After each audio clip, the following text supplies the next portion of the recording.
સૌ મહાનુભાવો અને આ ત્રિનેત્રેશ્વર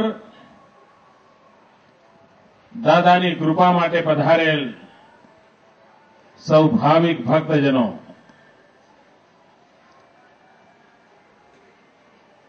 આ તરણેતરનો મેળો એણે ગુજરાતના મેળાઓની અંદર એક અનોખી ઓળખ ઉભી કરી છે. તરણેતર મેળાનું નામ સાંભળે ત્યારે બધા કહેતા હોય કે ભાઈ એકવાર તરણેતરના મેળે જવું છે. કોઈ એક જમાનો હતો જયારે આ પાંચાલ પ્રદેશના લોકો પૂરતો આ તરણેતરનો મેળો સીમિત હતો. આજે દેશ અને દુનિયાના લોકો આ તરણેતરના મેળાનો આનંદ માણવા માટે એના સામાજિક પરિપ્રેક્ષ્યના અભ્યાસ માટે વર્ષા ઋતુની સમાપ્તિના આરે ગામડાનો કિસાન ઉમંગ અને ઉમળકાથી પ્રભુમાં લીન થઈને પ્રભુની કૃપા માનવા માટે આ અવસર મનાવતો હોય છે. ચોમાસું સરસ ગયું હોય, વરસાદ સરસ થયો હોય, ખેતી સરસ મજાની થઈ હોય, ખેતરો લીલાછામાં આખા ખેતર આમ જે હસતા મલકાતા દેખાતા હોય, ત્યારે સ્વાભાવિક રીતે ઈશ્વરની અનુકંપાનો આભાર માનવા માટે મેળો કરીને આપણી સદીઓ જૂની પરંપરા ખેડૂતોની આલમ ઈશ્વરના દ્વારે આવીને ઉભી રહેતી હોય છે. આ ઈશ્વરનો પહાડ માનવાનો અવસર હોય છે. રંગબેરંગી આનંદ ઉમંગ સાથે ઈશ્વરના આંગણે પોતાની ભાવ અભિવ્યક્તિ કરવાનો આ અવસર હોય છે. આ તરણેતરનો મેળો દ્રૌપદીના જીવન સાથે જોડાયેલો છે. આ તરણેતરનો મેળો આજે પણ યુવાન હૈયાઓના સ્વયંવરનું કારણ બનતો જાય છે. પશ્ચિમના દેશો ઘણીવાર આપણી સમાજ વ્યવસ્થાની ટીકા કરતા હોય છે. વિદેશના લોકો પૂછતા હોય છે ભાઈ તમારે ત્યાં બધા એરેન્જ મેરેજ હોય છે કે લવ મેરેજ હોય છે, એની ચર્ચા કરતા હોય છે. અને ઘણીવાર એમ ટીકા કરે ભાઈ તમારે ત્યાં મા બાપ નક્કી કરે ને સંસાર કેમ ચાલે?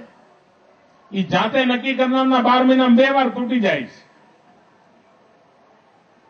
પણ એ વિશ્વના પશ્ચિમના લોકો જે અહીંના સમાજ જીવનની વિશેષતાઓને જાણતા નથી.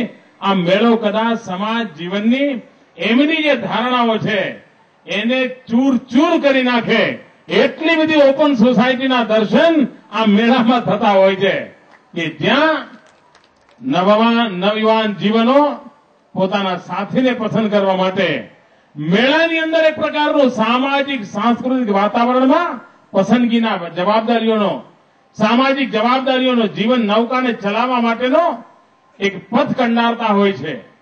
કદાચ આ પ્રકારની વ્યવસ્થા એનો સામાજિક રીતે અભ્યાસ થયો હોત અને પશ્ચિમની દુનિયાને કહ્યું હોત ભાઈ અમારા દેશમાં આવું પણ હોય છે, તો કદાચ એમને અચરજ થયું હોત. કારણ કે એમની તો ધારણાઓ સાવ જુદી બધી પડેલી છે.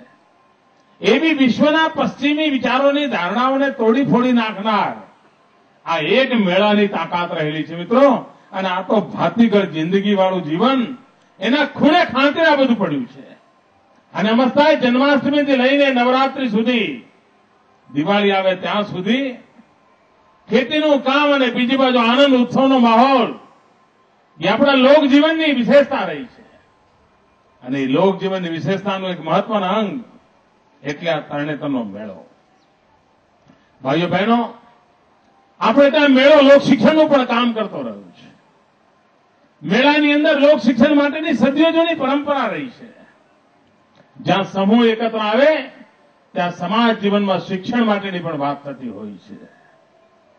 આ રાજ્યમાં કન્યા કેળવણી માટેના શિક્ષણનું અભિયાન એના મેળામાં આવનાર લોકોએ પણ પ્રતિસાદ આપ્યો અને પરિણામે આજે રાજ્યની અંદર ગરીબમાં ગરીબ, દુખિયારામાં દુખિયારા પરિવારના ઘર સુધી દીકરી ભણતી થાય એવું વાતાવરણ બન્યું છે. દીકરી ભણવા માંડે એવું વાતાવરણ ઉભું થયું છે. અને એક સાચી દિશામાં આપણે ડગ માંડ્યું છે. આ વખતે આપણે નિરોગી બાળ વર્ષ ઉજવી રહ્યા છીએ.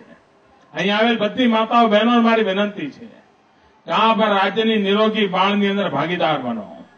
આપનું બાળક તંદુરસ્ત હોય, આપનું બાળક હસતું ખેલતું ગુજરાતની આવતીકાલ માટેની સજાવટનું કારણ બનતું જાય એવું સામર્થ્યવાન બાળક આપનું બને, એના માટે રાજ્ય સરકારે એક અભિયાન ઉપાડ્યું છે.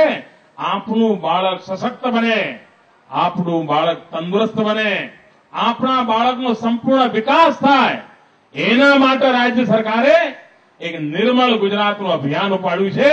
અહીં મેળામાં આવેલ સૌ માતાઓ બહેનોને આ નિરોગી બાળ વર્ષનો લાભ લેવા માટે હું વિનંતી કરું છું. ભાઈઓ બહેનો, ગુજરાતમાં થોડા દિવસ પહેલા આતંકવાદીઓએ નિર્દોષ લોકોને પીઠ પાછળ ઘા કરીને મારવાનો બુઝદિલી પ્રયાસ કર્યો. અને આ પાપીઓની પાપ લીલા જુઓ. આ નર રાક્ષસો, આ નરાધમો, એમણે હોસ્પિટલમાં જઈને જ્યાં દર્દીઓની સેવા થતી હોય, હોસ્પિટલમાં જઈને બોમ્બ ધડાકા કરીને નિર્દોષોને મારવા માટેની કોશિશ કરી. પહેલાના જમાનામાં જયારે કોઈ યજ્ઞ થતો હોય, કોઈ વિકાસની વાત થતી હોય, પ્રગતિનું વાતાવરણ બનતું હોય, તો રાક્ષસો આવીને હવનમાં હાડકા નાખતા હતા. આજે યુગ બદલાવો છે.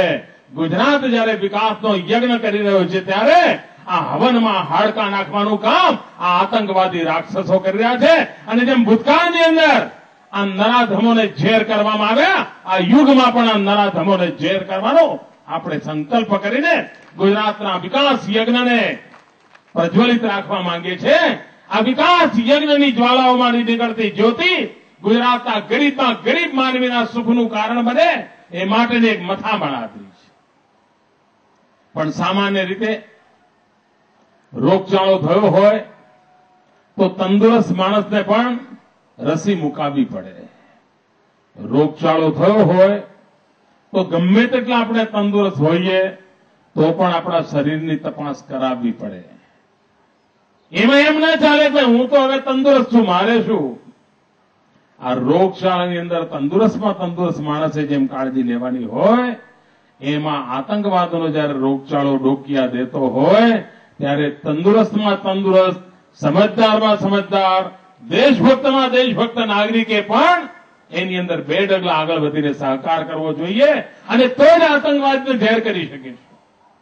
આપણા ગામમાં, અડોશ પડોશમાં ભાડે રહેનાર કોણ છે, આવજાવ કોણ કરે છે, કોઈ ભેગા થાય છે તો શું પ્રવૃત્તિ કરે છે, આની જો નાગરિકો નજર કરવા થાય તો આતંકવાદીઓને ક્યાંય જગ્યા ન મળે. અને આ કામ હવે સમાજે કરવાની આવશ્યકતા છે. એક લોક શિક્ષણની આવશ્યકતા છે. હમણાં તમે જોયું છે છાપામાં સરકાર તરફથી જાહેરાત આવતી હતી આપણે શું શું કરવું જોઈએ. અને નીચે લખ્યું હતું કે આ જાહેરાતનું કટિંગ કરીને તમારા ગામમાં પૂંઠા પર લટકાવીને જાહેર જગ્યાએ મૂકો, શાળાની અંદર મૂકો, શાળાના બાળકોને વંચાવો, ગામ આખાની અંદર એનું વાંચન કરો. આ ગુજરાત આતંકવાદને ફાવવા નહીં દે. ગુજરાતનો સ્વભાવ છે, ગુજરાતની એક શક્તિ છે, અને શક્તિના ભરોસે ગુજરાત આગળ વધવા માંગે છે. આતંકવાદને નેસ્ત નાબૂદ કરવાની નેમ સાથે આ ગુજરાત આગળ વધી રહ્યું છે.